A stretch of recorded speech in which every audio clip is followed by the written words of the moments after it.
세상에서 가장 부유했던 가문의 이름을 들어본 적이 있으신가요? 1875년에 일어난 한 거래는 근대사를 뒤바꿔 놓았습니다. 유럽 전체가 식민지 확장의 혈안이 되어 있던 그 시절, 수에즈 운하 지분을 둘러싼 거래는 단순한 투자가 아니었죠. 이는 세계를 움직이는 거대한 금융 권력의 시작이었습니다. 오늘은 역사상 왕보다 부유했던 가문, 로스차일드 가문에 대해 알아보겠습니다. 제국주의가 절정에 달했던 19세기 후반, 영국과 프랑스를 비롯한 유럽 강대국들은 아프리카 대륙을 놓고 치열하게 경쟁했습니다. 영국령 인도가 대영 제국의 핵심이었던 만큼 본국과 식민지를 잇는 항로는 생명선과도 같았죠. 프랑스가 건설한 수에즈 운하는 지중해와 홍해를 연결해 아시아로 가는 항해 시간을 획기적으로 단축시켰습니다. 그런데 이 중요한 운하에 대한 지배권을 확보하려던 영국 정부에겐 문제가 있었습니다. 자금이 부족했던 거예요. 바로 이때 NM 로스차일드 은행이 나섰습니다. 벤자민 디즈레일리의 보수당 정부에 400만 운드라는 거액을 대출해 준 것이었죠. 현재 가치로 환산하면 수억 달러에 달하는 엄청난 금액이었습니다. 이 자금으로 영국은 수에즈 운하 회사의 대량 지분을 확보할 수 있었고 7년 뒤에는 이집트 전체에 대한 보호령까지 설치하게 되었습니다. 이 사건은 로스차일드 가문이 단순한 은행가가 아니라 제국주의 확장의 핵심 동력이었음을 보여줍니다. 그들의 자금 없이는 대영 제국의 팽창도 불가능했을 것이니까요. 로스차일드 가문의 뿌리는 16세기까지 거슬러 올라갑니다. 하지만 그들이 유럽 금융계의 거물로 떠오른 건 18세기 말이었죠. 이 가문은 유대계였기 때문에 프랑스나 영국에서 왔을 가능성이 높습니다. 13세기와 14세기에 이 두 나라에서 유대인 공동체가 추방당했거든요. 1346년 유럽의 흑사병이 창궐했을 때는 상황이 더욱 악화되었습니다. 10년간 인구의 3분의 1이 사망하는 대재앙 속에서 유대인들이 우물에 독을 탔다는 근거 없는 음모론이 퍼져나갔습니다. 이런 박해를 피해 많은 유대인들이 독일과 폴란드 등 동쪽으로 이주했습니다. 로스차일드 가문도 그런 이주민 중 하나였을 것으로 추정되죠. 로스차일드라는 성씨 자체가 붉은 방패를 의미하는 독일어에서 나왔습니다. 진짜 로스차일드 금융제국의 토대를 마련한 인물은 마이어 암셸 로스차일드였습니다. 1744년 2월 23일 프랑크푸르트에서 태어난 그는 당시 자유제국 도시였던 이곳에서 성장했습니다. 프랑크푸르트는 오늘날의 모나코나 싱가포르 같은 독립도시 국가였는데 독일 전역에 이런 곳이 수십 개나 있었어요. 특히 프랑크푸르트는 유럽의 중요한 도서 박람회 중심지로서 경제적 영향력이 상당했습니다. 13살이 된 마이어는 독일 북서부 하노버로 보내졌습니다. 하노버는 영국 하노버 왕조가 통치하는 독립선제 후국이었죠. 그곳에서 그는 하노버 정부의 주요 은행가 중 한 명인 시몬 볼프 오펜하이머 밑에서 6년간 금융업을 배웠습니다. 1763년 프랑크푸르트로 돌아온 마이어는 가업에 뛰어들어 뛰어난 실력을 발휘했습니다. 그 후 20년 동안 마이어는 여러 독일 영주와 귀족들에게 유리한 조건으로 대출을 제공하며 가문을 부유하게 만들었습니다. 1785년에는 신성 로마 제국 황제를 선출하는 주요 독일 제후국 중 하나인 헤센 카셀의 방백 비렐름 9세가 그를 재정관리인으로 고용했죠. 방백은 엄청나게 부유했고 그의 후원 덕분에 마이어는 큰 성공을 거둘 수 있었습니다. 더 중요한 점은 몇 년 후 유럽의 정치 상황이 격변했을 때 마이어가 독일 자금의 거대한 보고 위에 앉아 있었다는 사실입니다. 1789년 수십 년간의 재정 부실로 공경에 빠진 루이 16세의 프랑스 정부는 175년 만에 처음으로 삼부회를 소집해야 했습니다. 정부는 상황 통제력을 완전히 잃었고 신분제는 새로운 입헌군 주제를 조직하기 시작했습니다. 프랑스 혁명은 시간이 갈수록 더욱 과격해졌습니다. 결국 프랑스 공화국 수립과 국왕 루이 16세, 오스트리아 출신 왕비 마리 앙투아네트의 처형으로 이어졌죠. 오스트리아는 큰 충격을 받았고 프로이센과 영국 등 다른 유럽 강대국들을 설득해 프랑스 혁명에 맞서 전쟁을 벌이게 만들었습니다. 프랑스 혁명 전쟁과 뒤이은 나폴레옹 전쟁은 1792년부터 1815년까지 무려 23년간 지속되었습니다. 나폴레옹 전쟁이 끝날 무렵 마이어는 전쟁 위기를 다양한 방법으로 활용해 막대한 재산을 축적할 수 있었습니다. 독일은 마이어의 생애 대부분과 그 이후 수년간 로스차일드 은행 운영의 핵심 거점으로 남았죠. 그들은 프랑크푸르트에서 영향력 있는 인물이 되었고 19세기 유럽에서 다시 고개를 드는 반유대주의를 완화하는 데도 성공했습니다. 나폴레옹의 대륙 지배 체제는 유지될 수 없었고 영국이 결국 프랑스와의 전쟁에서 승리했지만 그 과정에서 현재 가치로 수천억 달러에 달하는 손실을 입었습니다.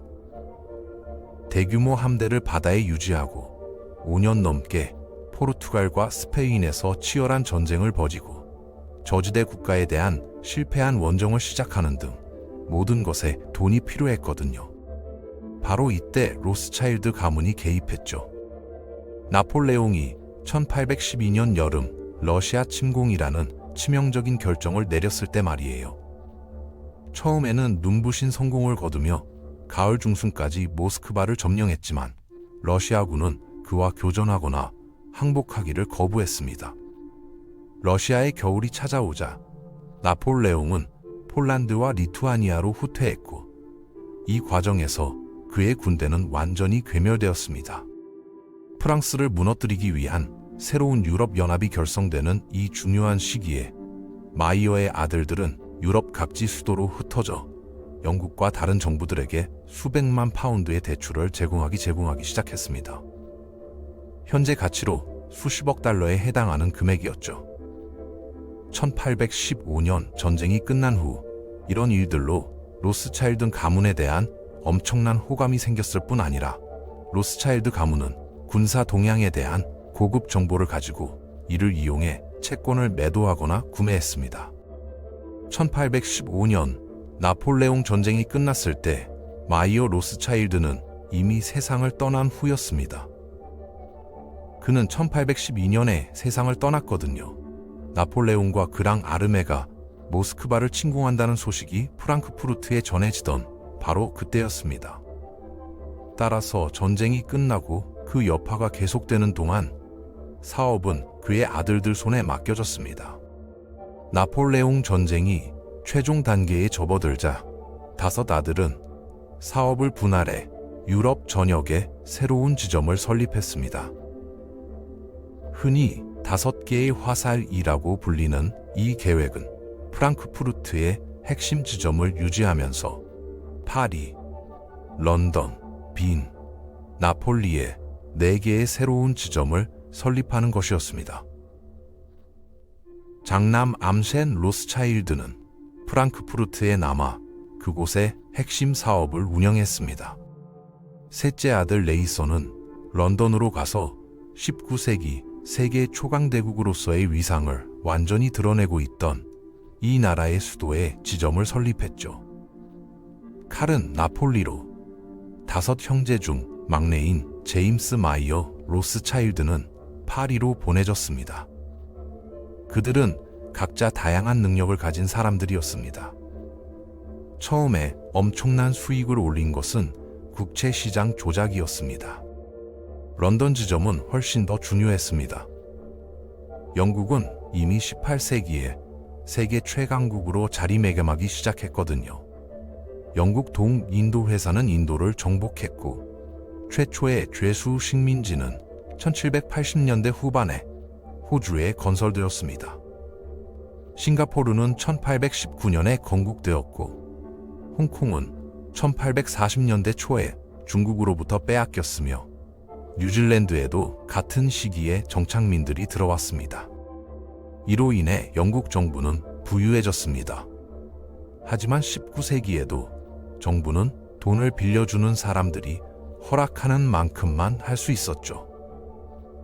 네이선 로스차일드는 1804년 초부터 런던에 있으면서 나폴레옹 전쟁에 자금을 지원했습니다. 그의 형제들이 영국의 적들에게 돈을 제공하는 동안 그는 정부 국채를 사들이고 돈을 빌려주며 영국 부채를 감당했습니다. 영국이 승리하자 로스차일드 가문의 런던 지점이 보유하고 있던 국채와 기타 금융상품의 가치가 폭등했습니다. 이 모든 것에 더해 네이선은 1815년 6월 18일 워털루 전투에서 나폴레옹을 상대로 영국과 러시아가 공동으로 승리했다는 소식을 전하는 전령을 보유하고 있었습니다. 이는 많은 영국 정치인들보다 그에게 더 빠른 소식이었죠. 네이선이 런던에서 주식시장에 나선 지 몇 시간 만에 그의 가족은 엄청난 사기와 시장 조작에 대한 비난을 받게 되었습니다. 이것은 로스차일드 가문이 영국에서 사업을 확장하는 방식의 시작에 불과했습니다. 우선 그들은 금본위제가 여전히 제대로 시행되고 있던 시기에 엄청난 양의 금을 사들이기 시작했습니다. 네이선 로스차일드는 영국 지점의 발전에 큰 영향을 미친 인물입니다. 1820년대 중반, 그는 정부가 단기 유동성 위기에 직면하자 정부에 상당한 대출을 할 만큼 부유해졌습니다. 수년 후 그는 또한 영국 제국 전역에서 노예제를 폐지하는 데 참여했습니다. 노예제 금지는 카리브해 영국 식민지에 부유하고 강력한 농장주들을 달래고 그들이 카리브해 농장에서 발견된 수십만 명의 노예를 해방시키는 대가로 정부로부터 보상을 받을 것이라는 확신을 얻은 후에야 달성되었습니다. 서두에서 보았듯이 이스라엘리 정부에 돈을 빌려준 것은 바로 로스차일드 가문이었고 그 덕분에 영국은 수에즈 운하에서 큰 지분을 취득할 수 있었습니다. 그 사이 로스차일드 가문은 1830년대와 1840년대 철도 붐을 일으켜 영국 대부분 지역을 기차로 연결하는 데 중요한 역할을 했죠. 1850년대에 정부는 로스차일드 가문으로부터 돈을 빌렸을 뿐 아니라 왕립 조폐국을 관리하는 데 그들의 기술적 전문성을 활용했습니다. 대륙에서도 상황은 거의 비슷하게 전개되었고 얼마 지나지 않아 가문의 모든 계열이 귀족 자귀를 획득하게 되었습니다. 1822년 오스트리아의 프란츠 1세 황제는 로스차일드 가문이 프랑스와의 전쟁에 자금을 지원하고 전후 유럽을 재건하는 데 기여한 공로를 인정하여 마이어 암쉘의 5 아들에게 각각 프라이헤어라는 칭호를 수여하기로 결정했습니다. 안소니 로스차일드는 1847년에 귀족의 하급 계급인 남작으로 임명되었습니다. 1885년이 되어서야 네이선 로스차일드가 최초의 로스차일드 남작이 되면서 정식 남작 자귀가 수여되었죠. 이런 자귀가 여러 나라에서 수여되었기 때문에 가문의 이름도 조금씩 바뀌었습니다. 따라서 일부 독일 로스차일드 가문은 프랑스에서 폰 로스차일드 또는 드 로스차일드가 되었는데 이는 모두 귀족적 지위를 나타냅니다. 모든 사업이 로스차일드에게 성공한 것은 아니었습니다. 1821년 나폴레옹 전쟁이 끝나고 25년간의 갈등 끝에 유럽이 정상으로 돌아오던 무렵 칼 마이어 로스차일드는 두 시칠리아 왕국의 가족 사업의 지점을 세우기 위해 이탈리아로 파견되었습니다. 이탈리아는 중세 시대부터 수십 개의 도시국가로 나뉘어 있었으며 19세기에 지리적으로 가장 큰 영토를 차지한 나라는 두 시칠리아 왕국이었습니다. 결국 남부 이탈리아에서 로스차일드의 영향력이 종식된 것은 유럽의 광범위한 발전 때문이었습니다.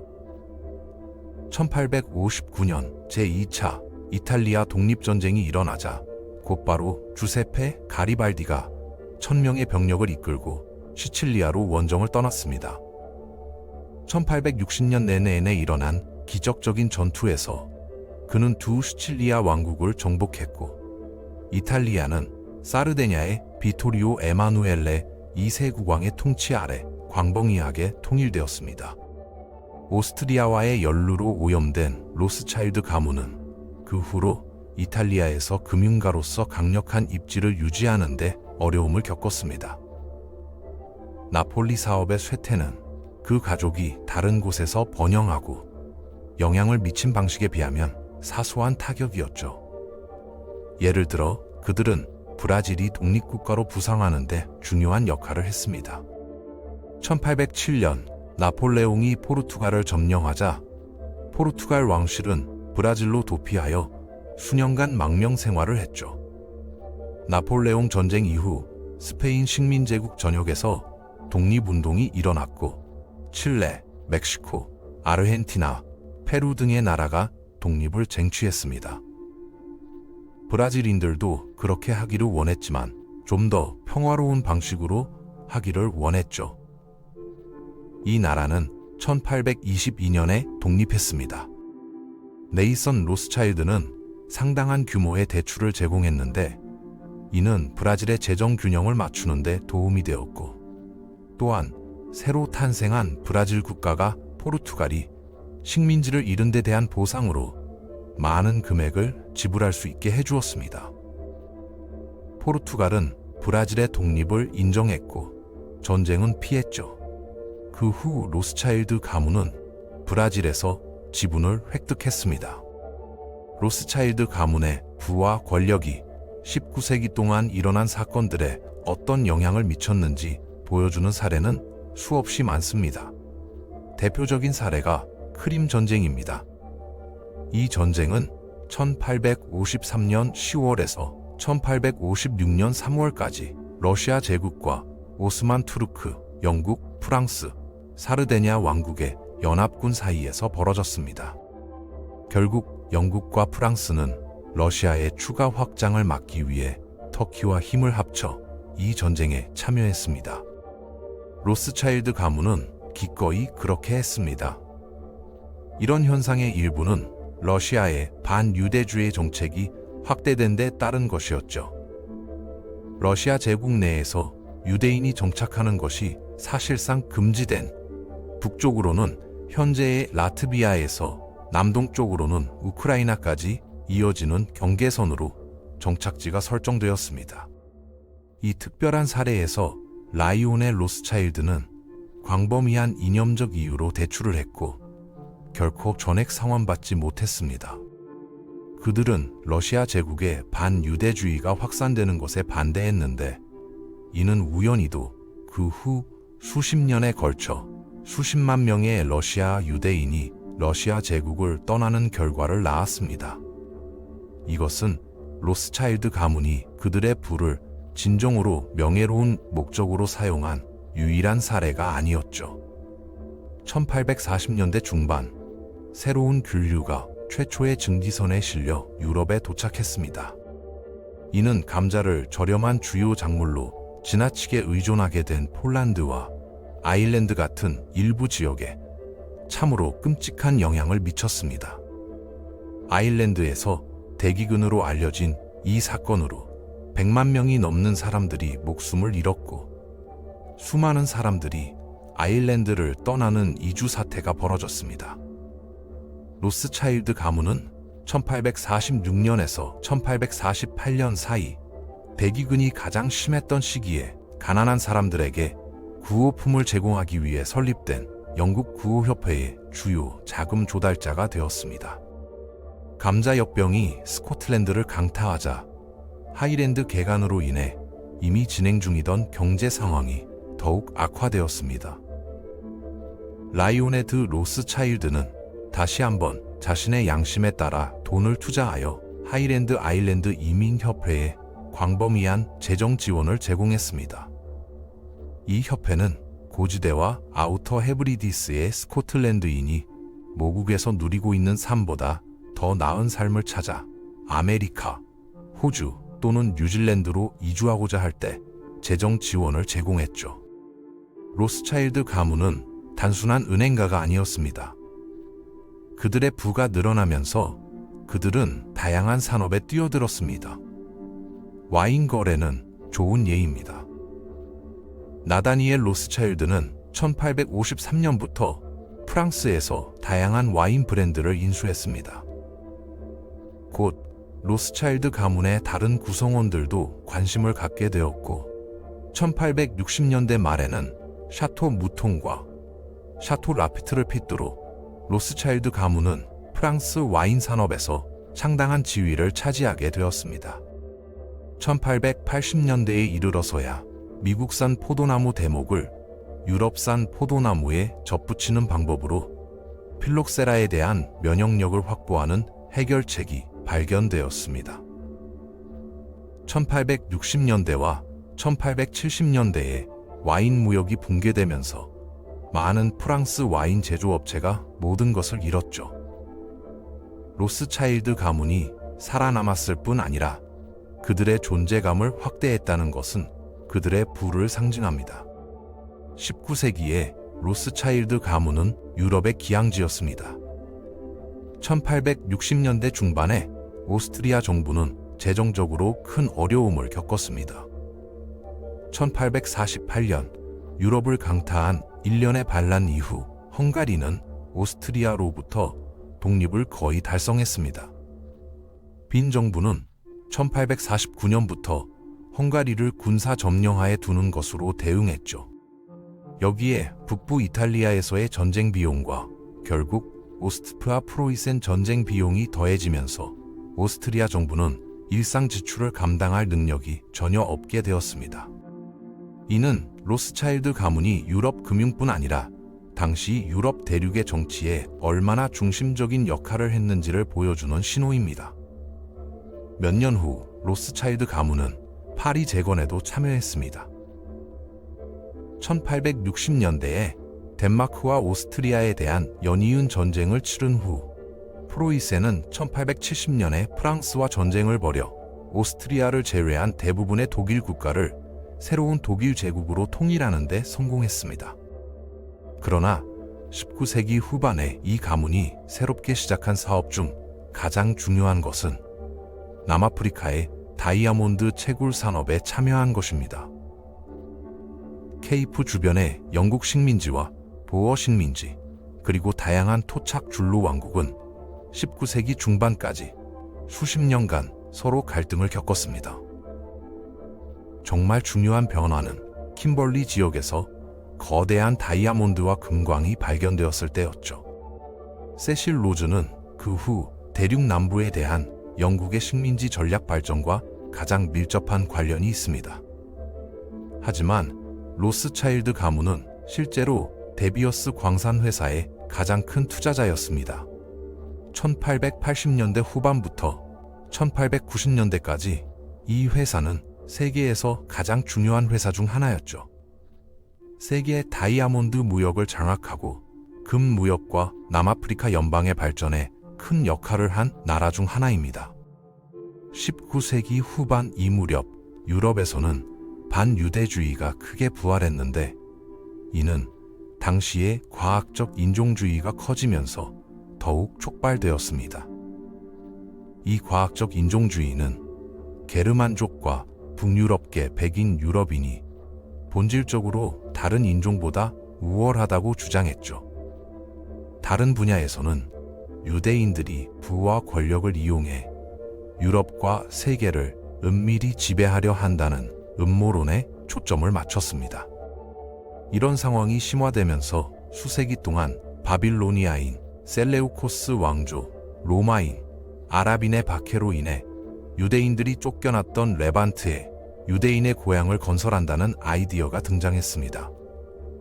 로스차일드 가문의 프랑스 원로인 알폰스 로스차일드는 유럽에서 온 수천 명의 유대인들이 당시 오스만 제국의 통치를 받던 성지에 정착하기 시작하면서 시온주의 운동을 특히 열렬히 지지했습니다.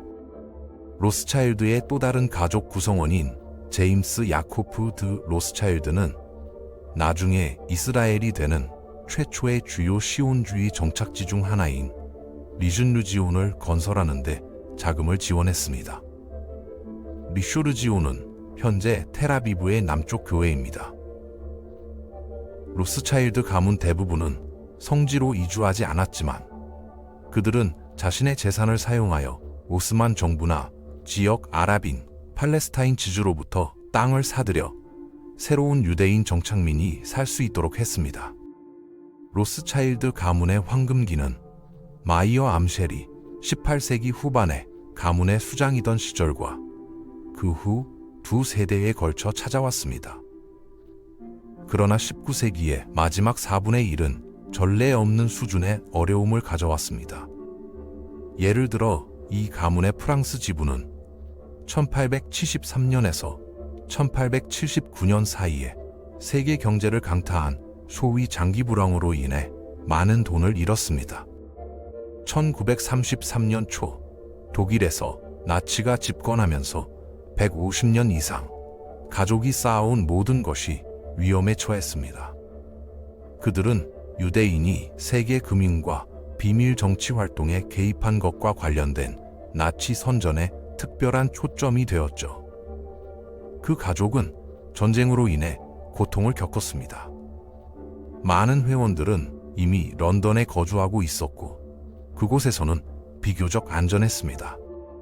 하지만 1938년 3월부터 독일이 대륙의 대부분을 점령하면서 그들의 사업과 은행은 국유화되었습니다. 로스차일드 가문은 전쟁 후 재건했습니다. 그들은 더 이상 예전처럼 강력한 은행권이 아니었죠. 부분적으로는 제2차 세계대전 이후 새로운 서구 세계 질서가 미국에 의해 주도되었기 때문입니다. 가족의 주요 사업이 서부 및 중부 유럽에 있었지만 다른 문제도 있었습니다. 1981년 프랑스의 사회주의 정부인 미테랑은 로스차일드 가문의 주요 프랑스 계열사 중 하나인 프레르를 국유화하기로 결정했습니다. 이런 어려움은 전쟁 이후 일부 프랑스와 영국 기업을 합병하기로 결정하면서 어느 정도 상쇄되었습니다. 결국 로스차일드 가문은 더욱 다양해졌죠. 예를 들어 프랑스 와인 산업에 대한 이 가족의 초기 투자는 전후 시대에 엄청난 이익을 가져왔는데 와인을 마시는 것이 프랑스, 스페인, 이탈리아 같은 전통적인 지중해 지역의 와인 소비자를 넘어 점점 더 인기를 얻게 되었기 때문입니다. 로스차일드 가문은 과거의 금융 거물이라는 인식이 있지만 사실은 그렇지 않습니다. 로스차일드 가문은 미국의 반더비트 왕조와 비슷합니다.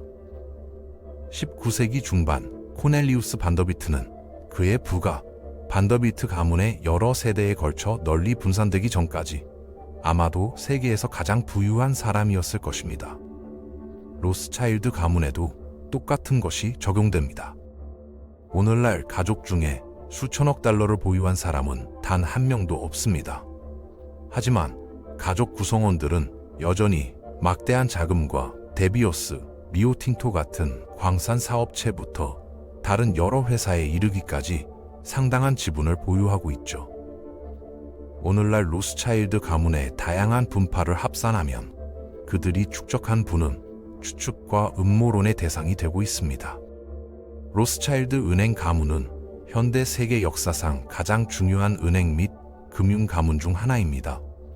어떤 사람들은 로스차일드가 누구인지, 수세기에 걸쳐 무슨 일을 했는지 정확히 알지 못할 수도 있지만 로스차일드라는 이름과 그 가족이 고급 금융의 대명사라는 사실을 조금이라도 모르는 사람은 거의 없습니다. 이 이야기는 여러 면에서 주목할 만한 이야기입니다. 모든 것은 18세기 후반에 마이어 암쉘 로스차일드가 독일 서부에서 금융가로 성공하면서 시작되었죠. 모든 큰 성공과 마찬가지로 그 이후에도 순전히 행운이 큰 역할을 했습니다. 프랑스 혁명과 나폴레옹 전쟁은 이 가족에게 돈을 벌 수 있는 기회를 제공했습니다. 그들은 양쪽에 베팅함으로써 매우 현명하게 행동했죠. 전쟁이 끝난 후에도 그들은 사업을 확장했고 인류 역사상 가장 중요한 시대 중 하나였던 제국주의 시대, 첫 번째 세계화 시대, 두 번째 산업혁명의 도래로 전 세계가 변화하던 시기에 유럽 정부와 기업에 가장 큰 자본을 제공한 기업 중 하나였습니다. 이런 변화의 배경에는 로스차일드의 자금이 크게 작용했습니다. 그럼에도 불구하고 이 시기에 엄청난 성공을 거둔 다른 모든 부유한 사람들과 마찬가지로 로스차일드 가문도 자신들의 부와 권력을 사회에 환원하고 더 큰 선을 위해 사용해야 할 책임이 있다고 생각했습니다. 유럽에서 반유대주의로부터 동포 유대인들을 보호하려 하거나 1840년대와 1850년대에 감자 기근과 고지대 개간으로 인해 그 지역에 큰 고통을 겪었을 때 아일랜드와 스코틀랜드 사람들에게 구호품을 제공하려고 했던 것입니다. 로스차일드 가문은 사회적 양심을 가지고 운영되었습니다. 그들은 여전히 주변에 많이 있지만 150년 전과 비교하면 오늘날에는 훨씬 덜 눈에 띄는 방식으로 운영되고 있습니다.